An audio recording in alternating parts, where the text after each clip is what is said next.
Vamos abrir as nossas Bíblias em Marcos, capítulo 9. Dar continuidade à nossa exposição. Evangelho de Marcos, capítulo 9. Nós vamos ler a partir do versículo 30 até o versículo 50. Marcos 9, do 30 ao 50.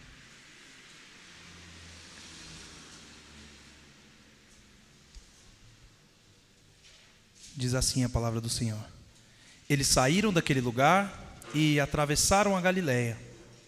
Jesus não queria que ninguém soubesse onde eles estavam, porque estava ensinando os seus discípulos. E lhes dizia: o Filho do Homem está para ser entregue nas mãos dos homens. Eles o matarão e 3 dias depois ele ressuscitará. Mas eles não entendiam o que ele queria dizer e tinham receio de perguntar-lhe. E chegaram a Cafarnaum. Quando ele estava em casa, perguntou-lhes: o que vocês estavam discutindo no caminho? Mas eles guardaram silêncio, porque no caminho haviam discutido sobre quem era o maior. Assentando-se, Jesus chamou os 12 e disse: se alguém quiser ser o primeiro, será o último e servo de todos. E tomando uma criança, colocou-a no meio deles. Pegando-a nos braços, disse-lhes: quem recebe uma destas crianças em meu nome, está me recebendo. E quem me recebe, não está apenas me recebendo, mas também aquele que me enviou. Mestre, disse João, vimos um homem expulsando demônios em teu nome e procuramos impedi-lo, porque ele não era um dos nossos. Não o impeçam, disse Jesus. Ninguém que faça um milagre em meu nome pode falar mal de mim logo em seguida, pois quem não é contra nós está a nosso favor. Eu digo a verdade: quem der um copo de água a vocês em meu nome, por vocês pertencerem a Cristo, de modo nenhum perderá a sua recompensa. Se alguém fizer tropeçar um destes pequeninos que creem em mim, seria melhor que fosse lançado no mar com uma grande pedra amarrada no pescoço. Se a sua mão o fizer tropeçar, corte-a. É melhor entrar na vida mutilado do que, tendo as 2 mãos, ir para o inferno, onde o fogo nunca se apaga, onde o seu verme não morre e o fogo não se apaga. E se o seu pé o fizer tropeçar, corte-o. É melhor entrar na vida aleijado do que, tendo os 2 pés, ser lançado no inferno, onde o seu verme não morre e o fogo não se apaga. E se o seu olho o fizer tropeçar, arranque-o. É melhor entrar no reino de Deus com um só olho do que, tendo os 2 olhos, ser lançado no inferno, onde o seu verme não morre e o fogo não se apaga. Cada um será salgado com fogo. O sal é bom, mas se deixar de ser salgado, como restaurar o seu sabor? Tenham sal em vocês mesmos e vivam em paz uns com os outros. Até aqui a palavra do Senhor. Feche seus olhos, vamos orar mais uma vez. Santo Deus, estamos diante da Tua palavra e temos a plena convicção de que não temos capacidade, Pai, suficiente para entender aquilo que o Senhor quer nos dizer. Sabemos, Deus, que apenas o estudo do texto é algo superficial, mas para que, de fato, esse estudo se aplique ao nosso coração, nós necessitamos que o Teu Espírito nos ilumine. E é isso que nós pedimos neste momento. Que o Teu Espírito nos conduza essa noite, Pai, para que tudo o que for falado aqui seja somente aquilo que o Senhor quer desse texto, para que entre em nosso coração e traga a nós não somente um conhecimento intelectual de Ti, mas um conhecimento no sentido de relacionamento, um conhecimento de saber quem é o Senhor e por que devemos servi-lo, Pai. Quebra, Senhor, o nosso orgulho. Quebra, Senhor, as nossas distrações e abra os nossos olhos e os nossos ouvidos para que ouçamos tudo o que o Senhor tem a nos dizer. Fazemos essa oração em nome de Jesus. Amém.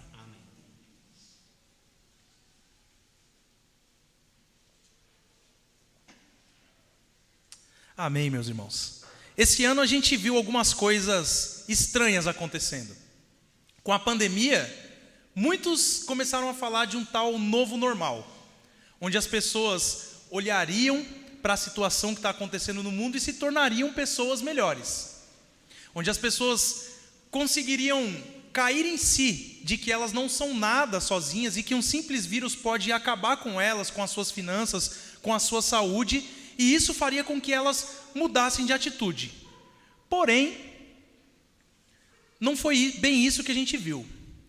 Um exemplo recente que aconteceu em Valinhos, que eu acho que a maioria dos irmãos aqui sabem que aconteceu, onde um homem humilhou um motoboy, deixa pra gente assim, bem presente o fato de que a pandemia não tem esse poder de mudar as pessoas. Um homem humilhou um motoboy, foi racista com o motoboy e ostentou aquilo que ele tinha, a condição financeira que ele tinha. Ele foi completamente orgulhoso e se colocou como se ele fosse melhor do que aquele rapaz, somente pelo fato da sua cor de pele e somente pelo fato dele ter posses. Mas não parou por aí. Em Santos, um desembargador andava pela praia sem máscara, quando um simples guarda chegou até ele com toda a educação, como nós podemos ver no vídeo, e pediu para que ele colocasse a máscara. Ele se recusa a colocar a máscara, o guarda multa ele rasga a multa e joga no chão, e ainda começa a dar a famosa carteirada, dizendo: você sabe quem eu sou, você sabe com quem você está mexendo. Mais uma vez, humilhando uma pessoa por conta do seu trabalho, por eles serem de profissões diferentes, por eles terem uma realidade financeira diferente. E o que isso tem em comum com o texto que a gente leu hoje? Orgulho. Nós vemos que o orgulho é um grande mal, é um pecado desastroso na humanidade desde o início da humanidade. E nós conseguimos enxergar esse orgulho nos discípulos quando eles, caminhando com Jesus e não conseguindo enxergar ainda direito quem era Jesus, começam a discutir entre si sobre quem deles era o maior. Eles discutiam, então é como se fosse: não, eu sou muito maior que você. Não, que isso, eu sou mais importante. E logo depois, em um outro episódio, eles repreendem um homem que está expulsando demônios pelo fato do homem não andar com Jesus no grupo dos apóstolos. Isso é mais uma coisa que mostra o orgulho. E Jesus, vendo a atitude dos discípulos, ensina a eles e também a nós a sermos humildes e toda a nossa vida entregar, juntar e não espalhar, vigiar e frutificar. É isso que nós veremos essa noite. Para que a gente chegue até o texto que nós estamos, nós temos que lembrar que na semana retrasada, nós falamos sobre Jesus sendo transfigurado no monte, na presença de Pedro, Tiago e João. E a semana passada nós vimos que quando ele desce do monte com esses 3 discípulos, os outros discípulos estão envolvidos em uma discussão com os mestres da lei. Jesus pergunta qual o motivo dessa discussão, e ele fica sabendo que os discípulos que ali estavam tentaram expulsar o demônio de um menino e não conseguiram. Esse é o motivo da discussão. E a gente viu a falta de poder nos discípulos. E a gente viu também que essa falta de poder pode se refletir na nossa vida se a gente não nutrir uma vida de jejum e oração. Jesus, naquela ocasião, ele expulsa o demônio do menino, ele cura a incredulidade do pai do menino, e ele ensina os discípulos sobre não somente fazer uma oração para conseguir realizar alguma ação, mas viver uma vida de oração, para que a sua vida de oração ela transborde nas suas atitudes e em tudo que você vá fazer. E aí depois disso eles atravessam a Galileia e mais uma vez Jesus não queria que ninguém soubesse onde eles estavam, porque o propósito dele nesse momento era ensinar os seus discípulos. E nós vamos ver em primeiro lugar que Jesus nos ensina a sermos humildes e toda a nossa vida entregar. O que Jesus estava ensinando aos discípulos? Mais uma vez, Jesus foi falar sobre a sua morte. Ele fala aqui no começo do texto: o Filho do Homem está para ser entregue nas mãos dos homens. Eles o matarão e 3 dias depois ele ressuscitará. Na primeira vez que nós vimos Jesus falando sobre a sua morte, ele falou sobre a necessidade dele ser entregue para que os discípulos e também aqueles que crescem em Jesus fossem salvos. Aqui nesse momento, Jesus fala que a morte dele já estava para acontecer. O Filho do Homem está para ser entregue. Então assim, se preparem, porque já está para acontecer. E além disso, Jesus, ele acrescenta um elemento. Ele diz que ele vai ser traído, porque ele fala que o Filho do Homem será entregue. Então se ele será entregue, alguém vai fazer isso com ele. Então ali ele já mostra que ele será traído. E nós podemos dizer, meus irmãos, que no geral, a vida de Jesus nesse mundo, o propósito da vida de Jesus nesse mundo foi a morte dele. Ele veio para morrer. Os milagres de Jesus foram maravilhosos e mudaram a vida de muitas pessoas. Os ensinamentos de Jesus nos edificam até hoje. Mas se não fosse a morte de Jesus, nada disso seria aplicado a nós. Nós não entenderíamos isso com o nosso coração e não teríamos rendido o nosso coração a Ele. Jesus veio para morrer. Ele veio para pagar pelos nossos pecados. E era isso que mais uma vez Ele estava mostrando aos seus discípulos. Mas Ele também deixa claro que não ia parar aqui. Ele não ia simplesmente morrer. Ele deixa claro que haveria sofrimento, haveria morte, mas que haveria ressurreição. Que teria uma parte do caminho que seria amargo, mas depois viria o doce da vitória de Jesus. Ele, ao mesmo tempo que ele fala para os discípulos que eles vão passar por uma coisa muito difícil, ele dá esperança, ele mostra que ele é a ressurreição e a vida. Ele mostra que o autor da vida não vai ser vencido pela morte, ele vai vencer a morte. Mas o problema é que os discípulos não conseguiam entender isso. Não entrava na mente deles esse fato de Jesus morrer. Jesus estava numa ascendente, fazendo milagres, curando pessoas, várias multiplicações, várias coisas. E parece que sempre quando eles estavam olhando para Jesus como, nossa, ele é o cara, ele falava assim: eu tenho que morrer. É como se ele falasse: calma, não é bem assim. E aí os discípulos não entendem, mas o texto fala que eles ficam com receio de perguntar para Jesus o que isso queria dizer. Provavelmente por conta da invertida que Pedro tomou, da primeira vez quando ele quis convencer Jesus de não morrer. Eles pensaram assim: é melhor a gente não falar nada não, para a gente não ser o próximo Pedro. E eles não entenderam o que Jesus queria dizer. Eles, como nós já vimos, tinham a imagem distorcida de Jesus, como se Jesus fosse um rei temporal. E como eles estavam a caminho de Jerusalém, eles estavam pensando provavelmente sobre um domínio de Jesus, que Jesus chegaria na capital, acabaria com o poder de Roma, eles tomariam conta de tudo, e isso faria com que eles tivessem o domínio dessas coisas. E essa imagem que eles tinham distorcida de Jesus, era tão distorcida que fizeram com que eles começassem essa discussão sobre quem era o maior. Era como se eles estivessem a caminho de Jerusalém e começassem: quem vai ser o primeiro-ministro na hora que Jesus assumir lá? Quem vai ser o porta-voz? Quem é que vai ser o chefe da segurança? Mas quem vai ser o braço direito mesmo, o mais importante? Era esse tipo de discussão, porque eles não entenderam que Jesus estava indo para lá para ser humilhado. Eles acharam que Jesus assumiria algum tipo de posto diferente disso. E aí eles chegam em uma casa em Cafarnaum, e Jesus chega neles e pergunta sobre o que eles estavam falando. Sobre o que vocês estavam falando no caminho? E aí rola aquele silêncio assim, ensurdecedor.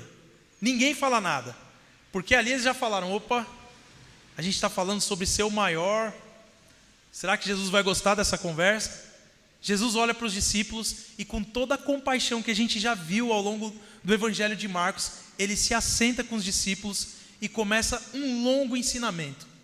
Um longo ensinamento que o tempo todo vai falar sobre humildade. Jesus senta com os discípulos como o mestre fazia mesmo, de sentar com aqueles aprendizes para começar a ensinar sobre o que de fato queria dizer ser o primeiro, ser um grande servo de Deus. E ele começa dizendo que quem quiser ser o primeiro vai ser o último, ou seja, quem quiser ser o importante vai ser o menos importante, vai ser o servo de todos. E meus irmãos, Jesus fala isso porque ele mesmo foi assim. É só a gente lembrar da última ceia. O que foi que o Senhor fez? Ele lavou os pés dos discípulos. Por isso ele queria mostrar. A gente não vê Jesus falando assim, vocês estão proibidos de querer ser o mais importante, de querer ser o primeiro. Mas o que Jesus mostra é o seguinte: a lógica do reino de Deus é invertida. Não é a lógica do mundo. Na lógica do mundo nós vemos livros e livros sendo escritos sobre como influenciar as pessoas, como controlar as pessoas, como ser influente, como ser um líder. E isso sempre coloca como você tendo que se impor para ter esse tipo de liderança. No reino de Deus não é assim. Você quer ser o líder? Então sirva o seu irmão. Então ajude as pessoas. Então se coloque à disposição de fazer o serviço. E é isso que Jesus começa a ensinar. E ele faz isso porque o coração do ser humano é orgulhoso. É orgulhoso e ele sabia disso. E esse orgulho tinha que ser quebrado. E nós podemos ver na própria palavra de Deus vários exemplos desse orgulho. E onde esse orgulho chegou? Nós podemos pensar, por exemplo, em Adão e Eva. O que foi que tentou Adão e Eva quando a serpente veio falar sobre o fruto? Vocês serão como deuses. Aí o orgulho bate no coração. Nossa, eu vou ser adorado. Eu vou ser inteligente, eu vou saber todas as coisas. Salomão, um homem sábio, começou a ter várias mulheres, a ter muitos cavalos, a ter muitas posses. Para quê? Por orgulho. Herodes, em um discurso que está lá em Atos dos Apóstolos, quando as pessoas falam que ele falava como um Deus, a palavra diz que ele não deu glória a Deus. E o que aconteceu? Ele foi morto na hora, simplesmente por não ter sido humilde, por não ter dado glória a quem de fato precisa ser dada glória. Ananias e Safira, vendo que outras pessoas vendiam as suas propriedades e distribuíam o bem entre as pessoas, e vendo que isso pegava bem, que esse era um bom discurso, eles falaram, vamos fazer a mesma coisa. Só que eles venderam a casa e pegaram uma parte do dinheiro para eles. E eles não precisavam fazer isso porque a casa já era deles. E quando eles venderam a casa, o dinheiro poderia ter ficado todo para eles. Mas eles queriam ser louvados. Eles estavam orgulhosos, eles queriam que aquilo massageasse o ego deles. E o que aconteceu? Eles morreram na hora. Em contrapartida, exemplos de humildade nos mostra que esse é o caminho do Senhor. Como por exemplo, o publicano que quando foi orar, não tinha coragem de olhar para o céu, batia no seu peito e pedia perdão por saber que era pecador. O que aconteceu a esse publicano? Ele foi perdoado. Ele foi perdoado por Deus. E a mulher Ciro-fenícia que a gente viu há poucos dias, que implorou a Jesus pela cura da sua filha, por um tempo não sendo ouvida, por outro tempo recebendo uma negativa, ela continuou. E o que aconteceu? Ela foi atendida, porque ela foi humilde. E Jesus, como o grande mestre das ilustrações, ele pega uma criança e ele fala da criança. Jesus fala: quem recebe uma destas crianças em meu nome está me recebendo, e quem me recebe não está apenas me recebendo, mas também aquele que me enviou. Meus irmãos, as crianças naquele tempo não eram nem contadas, não eram tidas com a importância que é hoje. Não tinha o estatuto da criança e do adolescente, elas não tinham esses direitos que elas têm hoje. O que uma criança pode oferecer se você fizer o bem para ela? Mas Jesus mostra a grandeza de cuidar dos vulneráveis, de cuidar daqueles que não têm nada a oferecer, de cuidar simplesmente por ser um servo de Deus. A criança era essa, que não tinha muito a oferecer. Mas Jesus mostra que se você quer ser grande, você tem que ser humilde. É a humildade que vai te levar a Deus, que vai fazer com que você trilhe os caminhos que o próprio Senhor trilhou. E meus irmãos, pensando na nossa vida, para nós, Jesus é o maior exemplo de humildade. Ele entregou cada gota do seu sangue para nos salvar. E João capítulo 13, versículo 1, Jesus diz, o texto diz: sabendo Jesus que havia chegado o tempo em que deixaria este mundo e iria para o Pai, tendo amado os seus que estavam no mundo, amou-os até o fim. Jesus andou com esses pecadores, ele sabia que ele seria traído, ele sabia que eles o abandonariam, ele sabia que eles não tinham nada a oferecer para ele, mas ele amou-os até o fim, andou com eles até o fim, ensinou até o fim, mesmo sabendo que muitas coisas, como aqui nesse texto, eles ainda não entenderiam. Mas foi isso que ele fez. Cristo disse que morreria, mas ele também disse que ressuscitaria. E esse é o motivo da nossa esperança. Aqueles que ouviram isso não tinham presenciado ainda a ressurreição de Jesus, mas nós sabemos que Jesus ressuscitou. E a ressurreição de Jesus é o que dá sentido para tudo o que a gente vive. Porque ele ressuscitou e prometeu que nós também ressuscitaríamos. 1 Coríntios capítulo 15, do 13 ao 19, Paulo diz o seguinte: se não há ressurreição dos mortos, nem Cristo ressuscitou, e se Cristo não ressuscitou, é inútil a nossa pregação, como também é inútil a fé que vocês têm. Mais que isso, seremos considerados falsas testemunhas de Deus, pois contra ele testemunhamos que ressuscitou a Cristo dentre os mortos. Mas se de fato os mortos não ressuscitam, nem mesmo Cristo ressuscitou. E se Cristo não ressuscitou, inútil é a fé que vocês têm, e ainda estão em seus pecados. Neste caso, também os que dormiram em Cristo estão perdidos. Se é somente para esta vida que temos esperança em Cristo, somos de todos os homens os mais dignos de compaixão. Se a nossa vida se resumisse a esse plano presente, os cristãos seriam os mais dignos de dó, de pena. Porque para que viver uma vida de renúncia, uma vida longe dos prazeres do mundo, se isso de fato não fosse algo passageiro, e se a promessa do Senhor para nós não fosse muito maior do que isso? Por isso nós temos esperança, porque Cristo ressuscitou.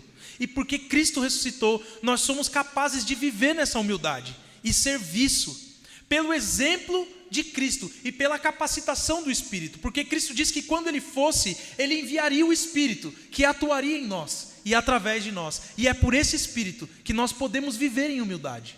É Ele que nos capacita a viver dessa forma. Mas, assim como os discípulos, às vezes nós também queremos ser reconhecidos, e por isso nós temos que pedir diariamente para que Deus sonde o nosso coração, para que Ele nos mostre onde nós estamos sendo orgulhosos, para que Ele nos mostre por que nós servimos, como nós fazemos o nosso serviço quando ninguém está olhando, por que nós preferimos certos tipos de serviços. Será que nós gostamos só daqueles que são vistos, daqueles serviços que são vistos, ou a gente também faz os serviços quando ninguém vê, com a mesma excelência, sabendo que é para Deus que nós estamos trabalhando? Então que a gente pense sobre isso, meus irmãos. E enquanto Jesus estava ensinando, João interrompe a ele, dizendo que eles impediram um homem que estava expulsando o demônio em nome de Jesus. Por que será que João fez isso? Talvez a gente pode pensar que João já se arrependeu aqui de ter feito com que o homem parasse, pedido pelo menos, ou tentado impedir que o homem parasse de expulsar o demônio. A gente não sabe, mas o que a gente sabe, e é o segundo ensinamento de Jesus nessa noite, é que Jesus nos ensina a ajuntar e não espalhar. Esse é o segundo ensinamento dessa noite.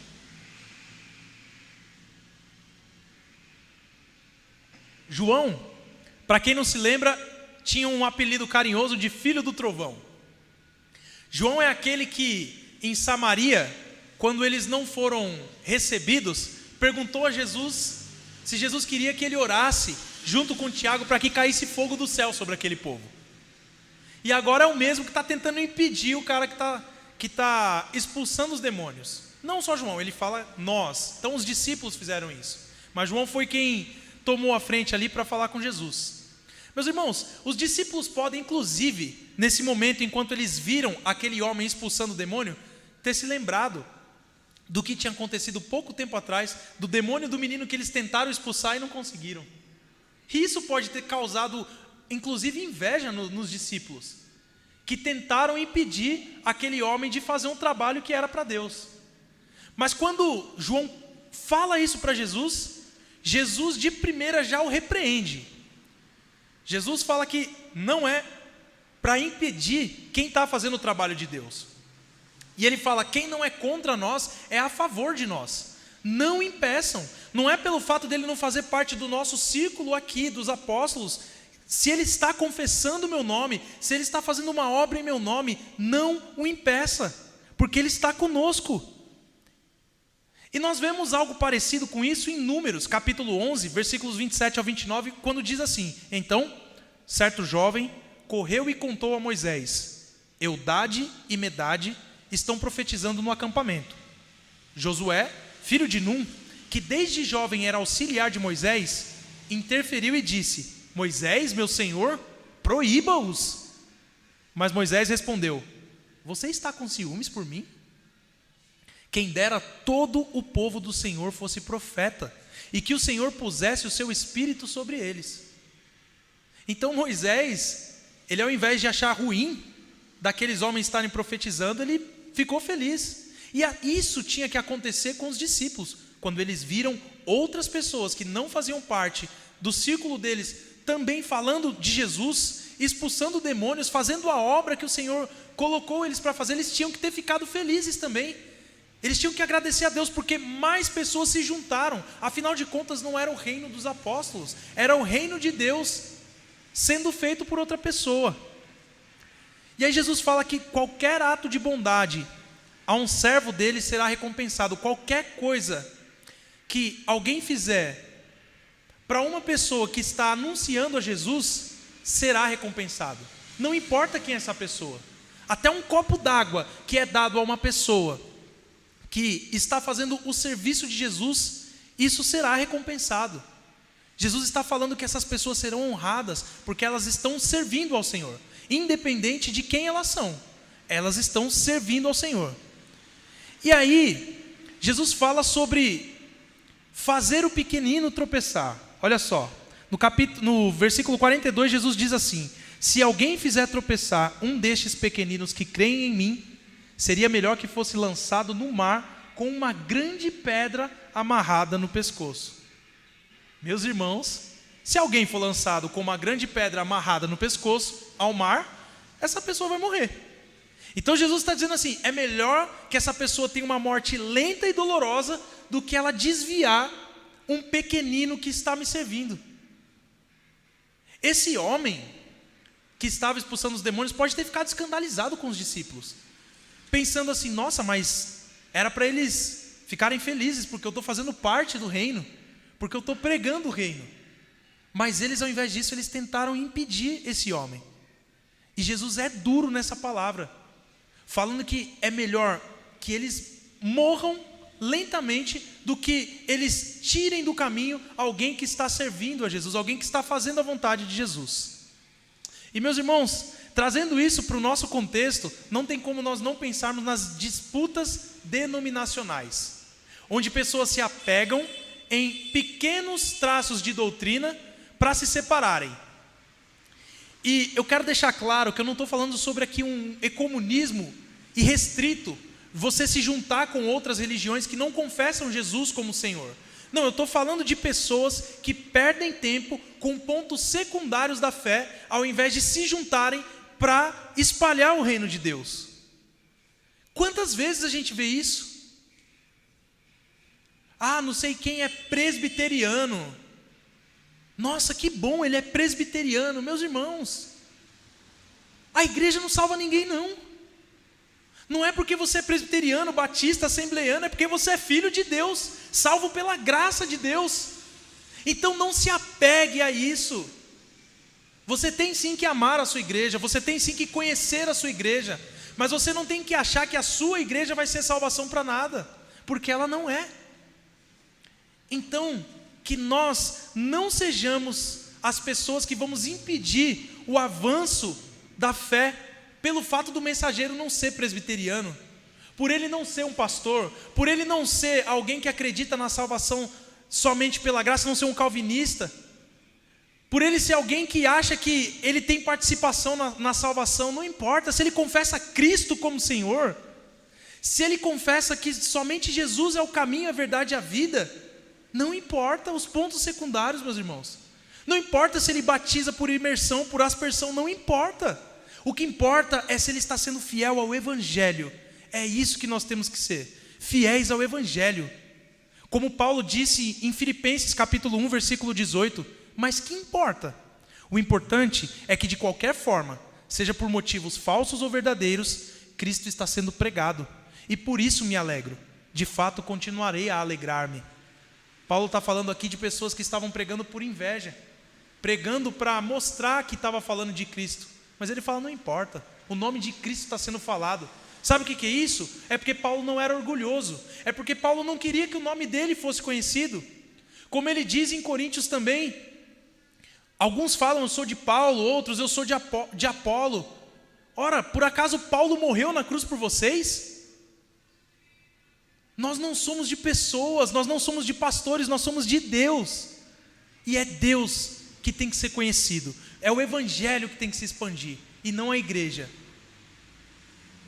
Jesus, ele nos ensina a sermos humildes e a nossa vida entregar. Ele nos ensina a juntar e não espalhar. E por último, nós vamos ver que Jesus nos ensina também a vigiar.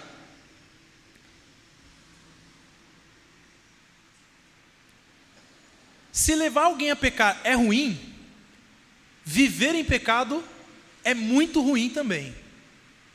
É tão ruim que é pior do que perder uma mão, um pé ou um olho. Jesus faz um discurso aqui completamente radical. E se nós pensarmos nos nossos dias, onde o amor é algo que você não corrige, é algo que você não repreende, o amor é aquela coisa que você tem que deixar a pessoa fazer tudo o que ela quer, Jesus talvez não se enquadraria no amor de hoje em dia, no amor desse mundo. Mas ele fala sobre essa questão de arrancar a mão, arrancar um pé, arrancar um olho, porque ele fala sobre a realidade do inferno. Uma coisa que também não é muito falada hoje. O inferno, ele não é figurado. O inferno não é um cara vermelho com tridente e chifres. O inferno é real. É um lugar de tormento eterno, onde aqueles que não confessam o nome de Jesus e não vivem de acordo com a sua vontade, irão para lá e serão atormentados eternamente. O termo usado por Jesus nesse texto é um termo que remete a um vale que no Antigo Testamento era usado para as pessoas queimarem os seus filhos, matarem os seus filhos em sacrifício aos deuses. 2 Reis, capítulo 23, versículo 10, diz o seguinte: também profanou Tofete, que ficava no vale de Ben-Inom, de modo que ninguém mais pudesse usá-lo para sacrificar seu filho ou a sua filha a Moloque. O rei Josias acabou com uma prática de idolatria, onde as pessoas queimavam os seus filhos em sacrifício a outros deuses. E depois disso, depois que o rei Josias fez isso, aquele vale ficou abandonado. E ele servia para que as pessoas queimassem o lixo da cidade. Então ali sempre tinha fumaça, sempre tinha cheiro de lixo. Carcaças de animais eram jogadas ali. Então Jesus pega uma imagem real de algo que era muito feio, para mostrar para as pessoas: olha, o inferno vai ser como esse fogo que nunca se apaga, como o verme que nunca morre.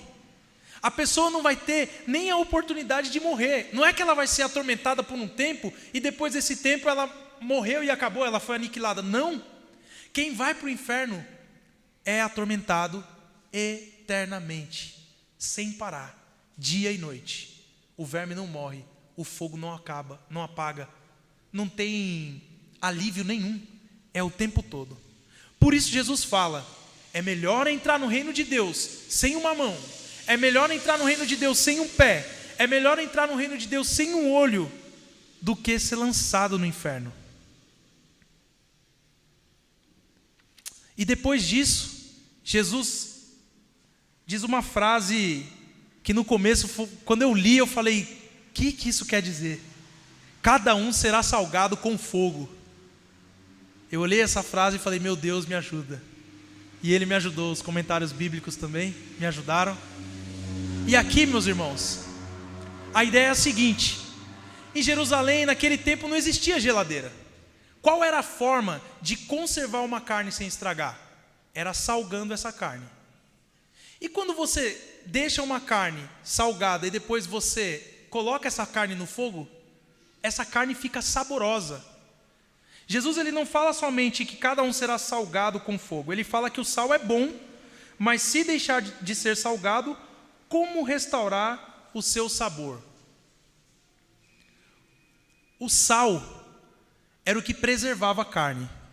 E Jesus está dizendo aqui que cada um será salgado com fogo. Ou seja, nós temos que ser preservados. E nós temos que levar esse evangelho, levar essa mensagem do Senhor. Essa é a nossa missão. Qual que é a função do sal? É salgar, é dar sabor. Qual que é a função do Filho de Deus? É falar do evangelho, é pregar o evangelho, é ser luz onde for. Então, da mesma forma que quando o sal, ele perde o seu sabor, ele não tem mais nenhuma função, pense numa salina, por exemplo. Aqueles lugares onde muito sal é produzido. Se o sal ele se mistura com lodo, ele perde a valia, ele perde a validade. E a única coisa que se pode fazer com esse sal é jogar ele fora. A mesma coisa, se você é um cristão e você não salga o mundo, você não anuncia a palavra ao mundo, você não faz diferença onde você está, de nada vale você estar ali. De nada vale você falar alguma coisa, você viver falando que é cristão, se você não demonstra através das suas atitudes que você é cristão.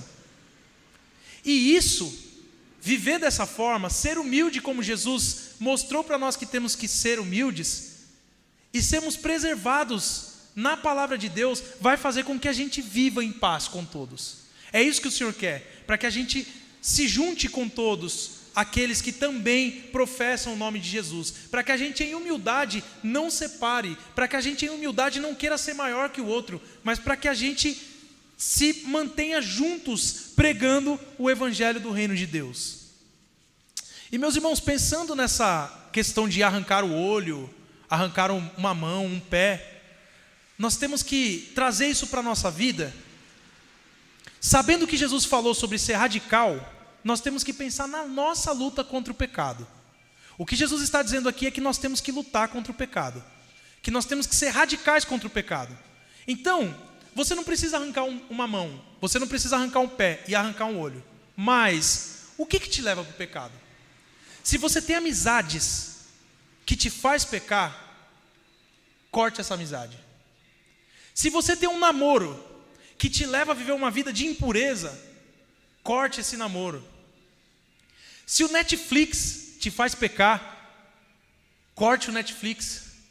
Se a internet te faz pecar, não fique na internet sozinho.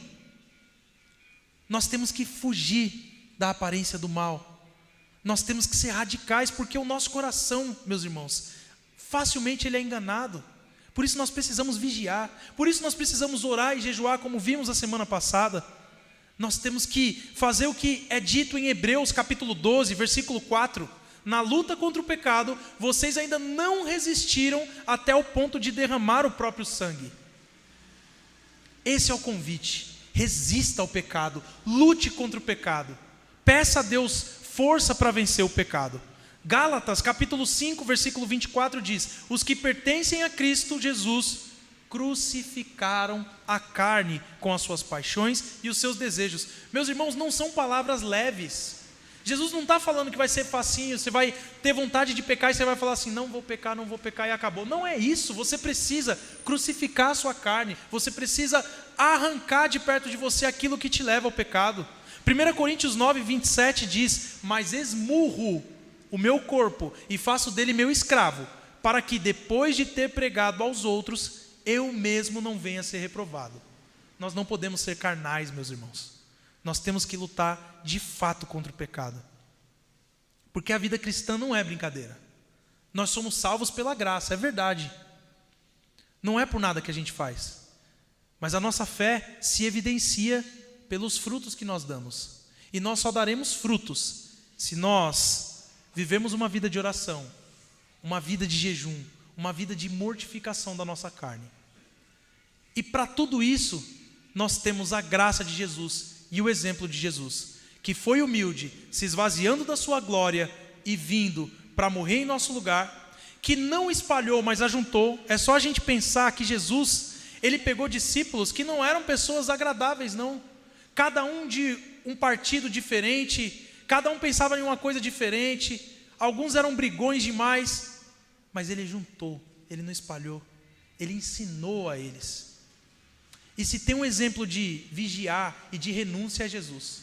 Quantas vezes nós vemos que ele subiu ao monte para orar, ele subiu ao monte para estar a sós com o Pai. Jesus, ele depois de ter passado um dia inteiro ensinando, ele subiu ao monte para orar, ele passou a madrugada orando. É o que a gente mais vê sobre Jesus. É isso que ele faz o tempo todo, em contato com o Pai, orando, colocando a sua vida diante do Pai. Que assim seja a nossa vida. Que a gente tenha humildade de reconhecer que por nós mesmos, sozinhos, nós não conseguimos viver uma vida de santidade. E que essa humildade nos leve a buscar ao Senhor de todo o coração, para que a nossa vida seja transformada e para que a gente honre ao Senhor através da nossa vida. Vamos orar? Feche seus olhos. Fique de pé, meus irmãos.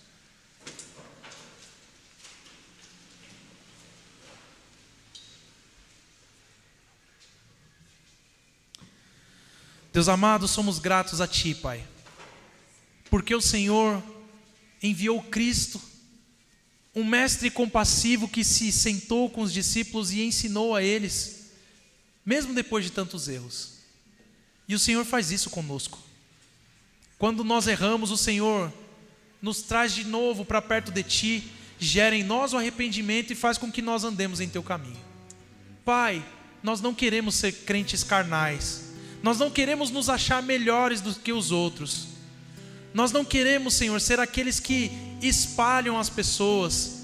E nós não queremos ser entregues aos pecados, Senhor. Nós queremos viver uma vida de santidade, Pai.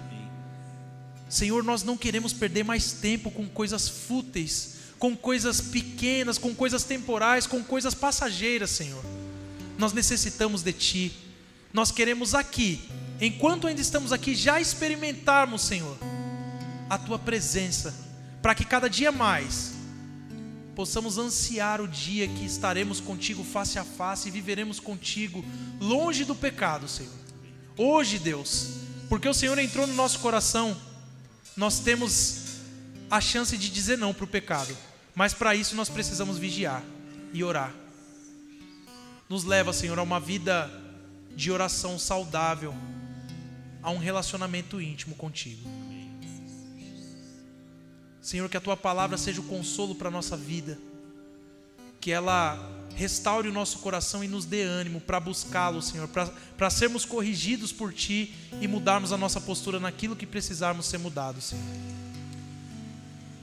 Permaneça conosco e nos capacite, Deus, é o que te pedimos em nome de Jesus.